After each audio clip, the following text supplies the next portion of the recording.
नमस्कार, मैं विमलेंदु चैतन्य और आप देख रहे हैं अब तक बिहार। चैतन्य कम्युनिकेशंस के समाचार प्रभाग में आपका स्वागत है। आइए चलते हैं आज की पहली खबर की ओर। बिहार के गया से पिता और पुत्री के रिश्ते को शर्मसार करने वाली सनसनीखेज खबर आ रही है। कई वर्षों तक अपनी सगी बेटी के साथ यौन शोषण करने वाला कुकर्मी पिता की वजह से एक बेटी ने आत्महत्या कर ली और दूसरी बेटी पर जब इस कुकर्मी पिता ने निगाह डाली तो बेटी ने पुलिस को इसकी सूचना दे दी। कुकर्मी कलयुगी इस पिता ने सगी बेटी के साथ किया यौन शोषण और चाचा भी करता था छेड़छाड़। पीड़ित लड़की जब इसका विरोध करती थी तो लोगों ने मानसिक चिकित्सक से जबरदस्ती इसका इलाज करा दिया। पवित्र इस रिश्ते को तार तार करने वाली यह घटना गया जिले के मुफस्सिल थाना क्षेत्र के मानपुर प्रखंड के बैजनाथ सहाय लेन की है। पीड़िता ने अपने पिता के खिलाफ महिला थाने में केस दर्ज करवाई है। थाने में दर्ज शिकायत के मुताबिक पिता कई वर्षों से उसके साथ यौन शोषण कर रहा था। साथ ही उसकी दो छोटी बहनों के साथ भी पिता और चाचा छेड़छाड़ करता था। विरोध करने पर जबरन उसे मानसिक चिकित्सक के यहाँ इलाज कराने ले जाया जाता था। मौका मिलते ही पीड़ित लड़की ने महिला थाने में जाकर अपनी आप बीती सुनाई। उसने बताया कि इसी यौन शोषण के कारण उसकी बड़ी बहन की मौत हो गई। चूँकि पिता पेशे से वकील है, उसकी बातों को दबा दिया जा रहा था। मामले की गंभीरता को देखते हुए महिला थाना अध्यक्षा रवि रंजना कुमारी ने पीड़ित के लिखित आवेदन पर एफआईआर दर्ज करते हुए कुकर्मी पिता को गिरफ्तार कर लिया है। एक न्यायालय के एक अधिवक्ता की गिरफ्तारी हुई है। उनके विरुद्ध एक उनकी बेटी के द्वारा मोलेस्टेशन करने का आरोप लगाया गया था। पूर्व में अपने दो बच्चियों के साथ वो गलत किए, यौन शोषण किए, जिसके सदमा वो लोग बर्दाश्त नहीं कर सके और उनकी बच्ची ने आत्महत्या कर लिया। और ये इनकी बड़ी बच्ची है जिनके साथ ये मोलेस्टेशन लगातार कई सालों से करते आ रहे हैं, जिसमें आज इनकी गिरफ्तारी हुई है। क्या नाम था इनका मैडम? अधिवक्ता श्रवण कुमार हैं, न्यायालय में सिविल कोर्ट गया में कार्यरत हैं। जीडी गोयनका स्कूल के छात्र कृष्ण प्रकाश की मौत में दोषी शिक्षक की गिरफ्तारी की मांग अब तेज हो गई है। जीबी रोड स्थित गोलपत्थर बर्नवाल धर्मशाला में आयोजित एक प्रेस कॉन्फ्रेंस में कृष्ण प्रकाश न्याय मंच के रवि बर्नवाल उर्फ गुड्डू बर्नवाल ने कहा कि कृष्ण प्रकाश की मौत सल्फास गोली खाने से हुई है। डॉक्टर के इस रिपोर्ट को शहर के व्यापारी संगठन नहीं मान रहे हैं। दोषी शिक्षक पर धारा 302, 304, 120 बी लगाया गया है। घटना के 40 दिन बीत जाने के बाद भी गिरफ्तारी नहीं होने पर पुलिस प्रशासन की कार्यशैली पर सवाल उठने खड़े हो गए हैं। उन्होंने कहा कि मुख्यमंत्री से दोषी शिक्षक की गिरफ्तारी की मांग कर रहे हैं। मांग पूरी नहीं होने तक सांकेतिक हड़ताल, धरना प्रदर्शन, जुलूस सहित चरणबद्ध आंदोलन किया जाएगा। श्री बर्नवाल ने बताया कि चरणबद्ध आंदोलन के पहले चरण में शहर में एक दिन के सांकेतिक बंदी, धरना प्रदर्शन व अनशन शामिल है। इस मौके पर मृतक छात्र कृष्ण प्रकाश के पिता प्रकाश अग्रवाल, विनोद बर्नवाल, सुधीर अग्रवाल, विनय अग्रवाल, शंभू कुमार, मिथिलेश कुमार, पवन कुमार, राजू अग्रवाल सहित कई लोग मौजूद थे। लगातार 40 दिनों से इस शहर में जो है अभिभावक जो कॉमन मैन हैं उनके साथ जो है षड्यंत्र हो रहा है। आज जो विशा रिपोर्ट की बात कर रहे हैं, सल्फास खाने की बात कर रहे हैं कि बच्चा सल्फास खाया, 13 बरस का बच्चा। कितना बड़ा मजाक, यहाँ के गया जिला के 15 लाख अभिभावक का मजाक उड़ाया जा रहा है। ये तो मामला, हाँ क्या लगता है जो रिपोर्ट आया उसमें? ये रिपोर्ट तो हम लोग शुरू से जान रहे थे क्योंकि बिसरा हाट का पार्ट रखा गया था, जबकि मारपीट का मामला था, इंजूरी का उनको लेना चाहिए। तो षड्यंत्र तो सामने नजर आ रही थी पहले दिन से। और ये फिर रिव्यू करके जो भेज रहे हैं तो बिसरा हाट का पार्ट रख रहे हैं, भेजे हैं, तो फिर तो वही आएगा रिपोर्ट। क्या लगता है कि जिला प्रशासन, हमारा जिला प्रशासन जो है एक्टिव हुई थी हम लोगों के कैंडल मार्च के बाद, लेकिन जीडी गोयनका कोई मामूली संस्था नहीं है। वो चाहेगा तो मुख्यमंत्री, गृह मंत्री, किन्हीं से भी बात कर ले सकता है। और इतना तो हम लोग सब समझते हैं। और हम लोग हैं कॉमन मैन, साधारण आदमी, तो हम लोग का पहुँच तो क्या है, 15,000 आदमी उतर के कैंडल मार्च निकाल सकते हैं। मुख्यमंत्री महोदय से हमारा आग्रह है मीडिया के माध्यम से कि इस केस को डायरेक्ट देखा जाए, सीबीआई से जांच कराया जाए। और कई बच्चों का ऑडियो क्लिप है हमारे पास कि उस दिन 4 बच्चे पिटाए थे। उस ऑडियो क्लिप के तहत 302, 304, 120 भी धारा लगा है FIR में। SSP महोदया, आप कोर्ट नहीं, आपको गिरफ्तार करके कोर्ट में देना है, बहस वहाँ होगी। और एक मामूली सा शिक्षक जिला प्रशासन से गिरफ्तार नहीं हो रही है तो जिला प्रशासन के बारे में मैं कुछ नहीं बोल सकता। हाँ, दूसरा रिपोर्ट आया है, उसमें सेल्फोस का जिक्र किया गया है और जो कि 200% गलत है। कहीं से कोई सिम्टम जो होता है सेल्फोस का, नॉट ए सिंगल % सिम्टम दिख रहा है बच्चों में। मामला का 40 दिन हो गया है, अभी तक कोई गिरफ्तारी नहीं हुई है, दोषी पकड़ा ना गया है। पता नहीं क्या मजबूरी उनकी है, हमें नहीं पता। मां मंगला ITI में 515 छात्रों का आज चयन हुआ है। 23 मार्च को देश के मशहूर auto parts Maruti Suzuki company vendor of भिंडा group के द्वारा कैंपस सिलेक्शन का आयोजन किया गया। आयोजित कैंपस सिलेक्शन में लगभग 800 छात्रों की उपस्थिति हुई। लिखित परीक्षा के बाद अंतिम रूप से 515 छात्रों का चयन किया गया। चयनित छात्रों को अहमदाबाद, गुजरात में योगदान देना है। कंपनी की तरफ से कंपनी में कार्य करने के लिए लोगों को ले जाने हेतु कंपनी द्वारा बस की सुविधा भी दी गई है। 10 अप्रैल को चयनित छात्रों को योगदान देना है। इसकी जानकारी कंपनी के फील्ड HR रिक्रूटर उपनिवेश कुमार शर्मा ने दी। इस मौके पर मौजूद सहायक निदेशक नियोजन भरत राम जी ने छात्रों को संबोधित करते हुए कहा कि यह कंपनी काफ़ी अच्छी और बड़ी कंपनी है। उन्होंने कहा कि इस कंपनी में ज्वाइन करने के बाद बच्चों का भविष्य निखरेगा। संस्थान के निदेशक अजय कुमार ने कहा कि हम लोग हमेशा प्रयासरत रहते हैं कि अच्छी कंपनी के द्वारा कैंपस सिलेक्शन का आयोजन करवाया जाए, जिससे लोगों को रोजगार मिल सके।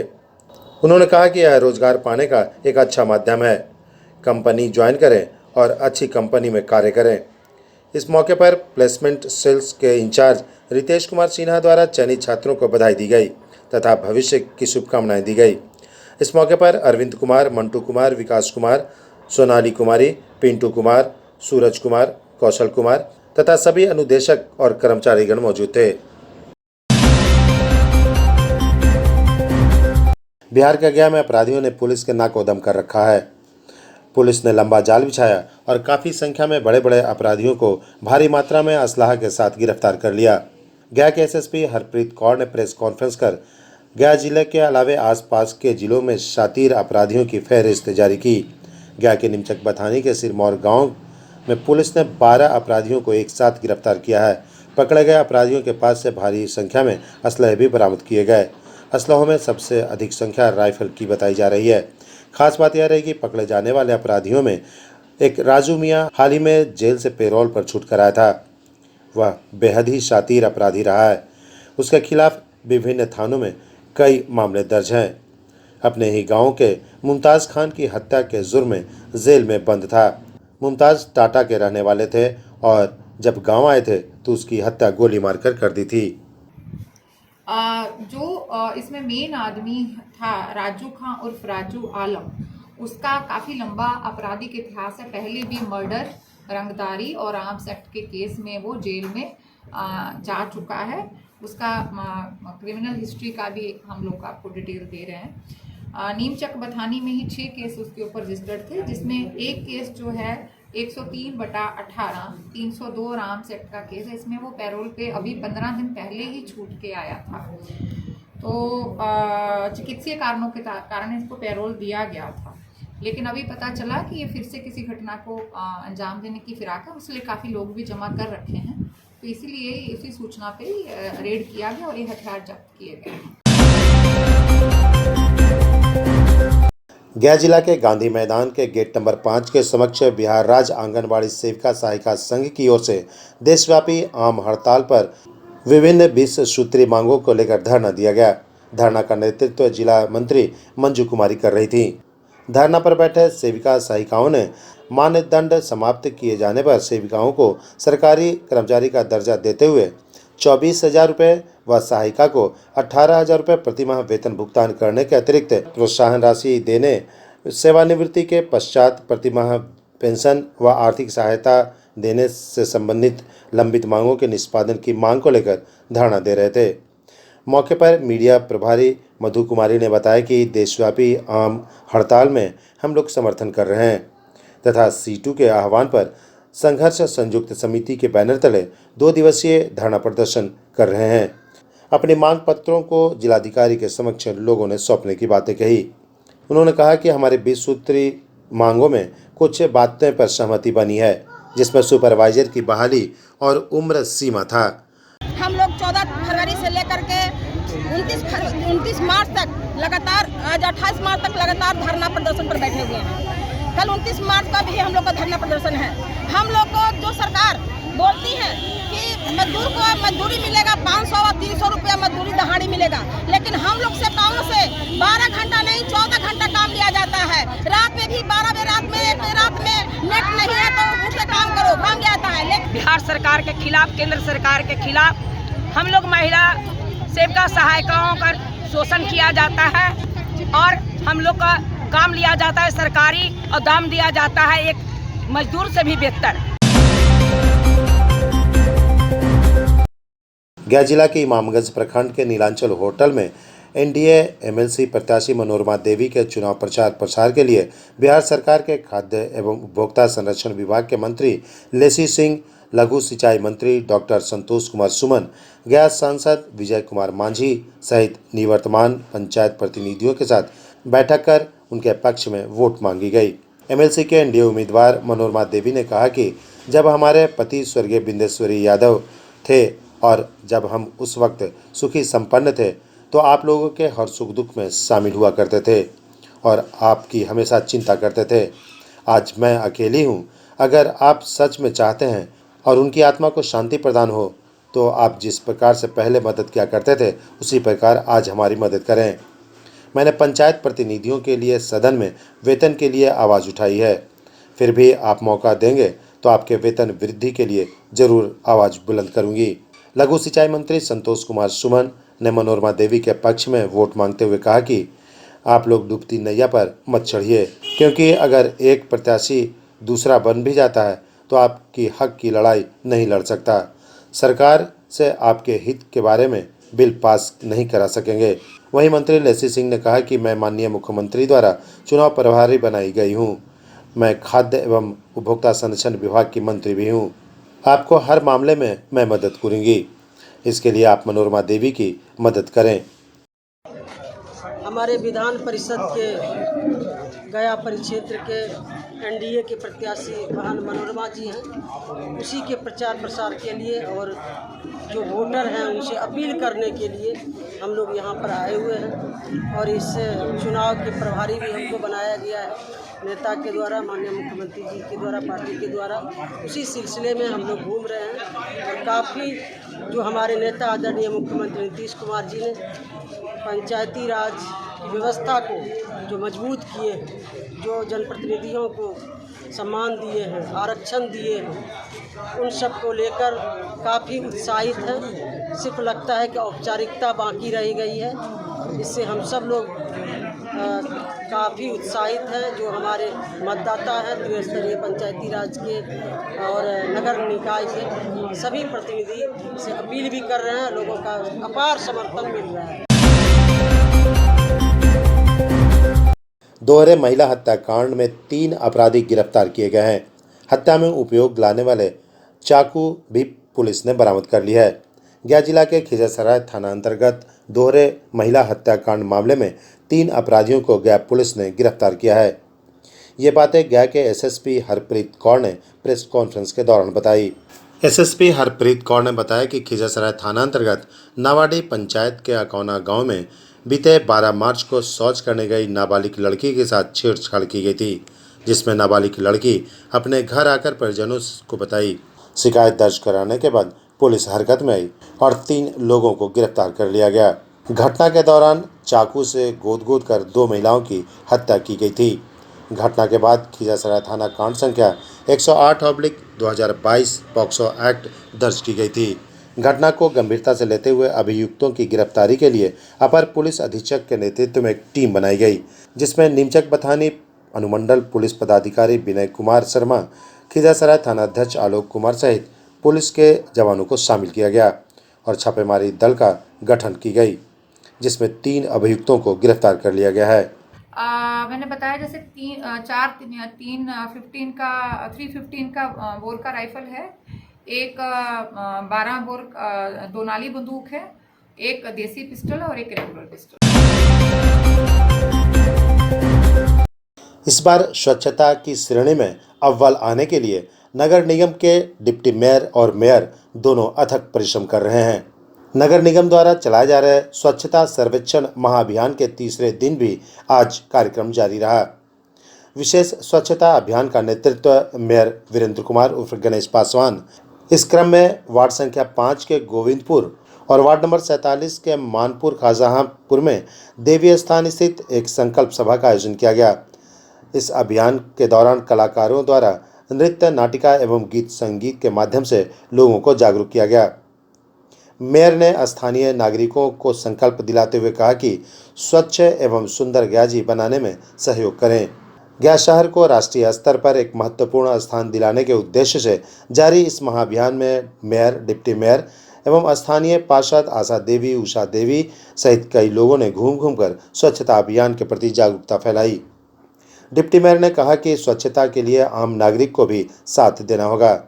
जब शहर स्वच्छ और सुंदर होगा तभी आप स्वस्थ होंगे, क्योंकि गया शहर में प्रत्येक दिन काफ़ी संख्या में तीर्थयात्री एवं पर्यटक आते हैं। गंदगी रहने पर इसका बुरा संदेश दूसरे राज्यों एवं शहरों में जाता है। इसलिए शहरवासियों का कर्तव्य है कि इस शहर को साफ सुथरा रखें। नगर निगम द्वारा चलाए जा रहे गया शहर की सफाई को लेकर लगातार महाअभियान के क्रम में कई कार्यक्रम आयोजित किए जा रहे हैं, जिसके माध्यम से लोगों को सजग किया जा रहा है। विदित होगी स्वच्छता सर्वेक्षण को लेकर दिल्ली से अगले महीने एक टीम आने वाली है, जो शहर के स्वच्छता का आकलन करेगी। साथ ही स्वच्छता की रैंकिंग का भी निर्धारण टीम के द्वारा किया जाएगा। पिछले बार स्वच्छता रैंकिंग में गया शहर को बिहार में प्रथम स्थान मिला था। वार्ड नंबर 43 में यह अभियान चल रहा है। आज हमारा चौथा दिन अभियान है। आज नगर निगम को पता है कि पूरा भारत स्ट्राइक पर है यूनियन का, जिसके मज़े रखते हुए हम लोग ने खुद पार्षद, महापौर, स्थानीय पार्षद विनोद यादव जी, तमाम जनतागण खुद से झाड़ू लगाकर यह संदेश देना चाहते हैं कि गया स्वच्छ और सुंदर बनाने में गया शहर को मदद करना चाहिए। जिस तरह से कोरोना काल में नगर निगम के कोई भारत में मेयर, डिप्टी मेयर सड़क पर नहीं उतरे थे। एक गया शहर एक ऐसा मिसाल रहा है कि mayor, deputy mayor door to door जाकर सैनिटाइज किया है, जिसमें आम जनता को फुल से हमको सम्मानित किया गया। और साथ ही साथ ये अभियान में हम लोग भी उस बार चलाए थे, जिसमें आज गया पूरे बिहार में स्मार्ट सिटी के नहीं होने के बावजूद भी गया 1 नंबर पोजीशन पर आया है। वो गया वासियों के लिए गर्व की बात है। और ये अभियान के माध्यम से हम जनता को जागरूक करना चाहते हैं। जो कूड़ा शहर के बाहर फेंकते, घर के बाहर फेंकते हैं, उसको जो डोर टू डोर का कलेक्शन जो होता है, जो आपके पास नगर निगम स्टाफ जानते हैं, उनको दीजिए। और साथ साथ गया को स्वच्छ और सुंदर बनाने में हमारा सहयोग कीजिए। और ये अभियान के तहत ये भी अपील करना चाहते हैं, जो अभियान चल रहा है उसमें गया शहरवासी उस बार भी हमारे काफ़ी मदद किए थे। इसमें हमारे जनप्रतिनिधि, नगर निगम के सभी कर्मचारी और गया शहर के वासियों का सहयोग मिला है। इस भी अभियान में गया शहर के वासियों का बहुत सहयोग मिल रहा है। जैसा कि सर्वविदित है कि देश को स्वच्छ और सुंदर, शहर को स्वच्छ और सुंदर बनाना हम सबका परम कर्तव्य है। इसी कड़ी में हम लोग आज चौथा दिन इस अभियान को लेकर चले। कारवां धीरे धीरे बढ़ा रहे हैं। 2 दिन का राष्ट्रीय स्ट्राइक में नगर निगम को भी लोग स्ट्राइक में रखे, जिससे काम प्रभावित हुआ। इसमें मुख्यतः लोगों को जागरूक करना। जो रोड इत्यादि पे लगा हुआ है, तो सालों से अचरा कचरा या पोल के ऊपर में ये सब जाला खराब दिखता है, इसको सफाई लिफ्टर से करवा रहे थे। हम लोग स्प्रिंकलर मशीन भेज करके प्रदूषण को नियंत्रित करा के, और ज़मीन पे जो ये गर्दा धूल गंदगी उड़ता है उसको बंद करा रहे थे, उसकी धुलाई करा रहे थे। और चुनाव ब्लीचिंग से पूरे शहर में एक पखवाड़ा का अभियान चलाया जाए। सामने में रामनवमी पर्व भी आ रहा है, उसके पहले से एकदम चकाचक शहर को दिखे। ये सबको देखते हुए हम लोग ईद का भी रमज़ान शुरू होने जा रहा है। और हमारा स्वच्छता का मुख्यतः ये मामला चल रहा है। मार्च माह और अप्रैल माह में इसका कितना आपने सालों में किया, उसका मूल्यांकन होता है, संरक्षण होता है, उसके आधारित उसको नंबर मिलता है। तो हम लोग इसमें विशेष अभियान से, ताकि पब्लिक का जो ओपिनियन आता है आम लोगों का, उससे काफ़ी बड़ा अंक प्राप्त होता है। कुछ लोग कुछ बोलते हैं, कुछ का सोच अलग है, लेकिन हम लोगों का जो कर्तव्य है नगर निगम का, वो करते हैं। अब हम लोग कल से और तेज अभियान चलाएंगे। लगातार ये अभियान पखवाड़ा पूरा तक चलता रहेगा। इस बीच में और भी नगर निगम का कुछ नई योजनाएं बन रही है, जो 20 तारीख तक संभव होगा, और हम लोग इसमें जब ये सब स्थिति स्पष्ट हो जाती है तो उसका उद्घाटन हम लोग करेंगे। और पिछले बार गया बिहार में नंबर 1 आया था, जिसको गंदगी और मच्छर का शहर बोला जाता था सालों पहले। आज काफ़ी मेहनत हुआ और इसको हम बरकरार रखते हुए और ऊपर जाने का प्रयास है। इसमें निगम के तमाम लोग साथ देते हैं, सब एक साथ निगम परिवार काम करते हैं। उसी कड़ी में आज हम लोग वार्ड 43 में आए हैं। हम लोगों ने एक संदेश भी दिया है कि स्ट्राइक है, फिर भी मेयर, डिप्टी मेयर, पार्षद, कुछ स्थानीय महिलाएं और लोग भी इसमें साथ झाड़ू उठाने को तैयार हैं। और आशा देवी जी मेयर साहब को पुष्पगुच्छ दे करके स्वागत कर रहे हैं आज के इस कार्यक्रम में। हम पुनः आग्रह करें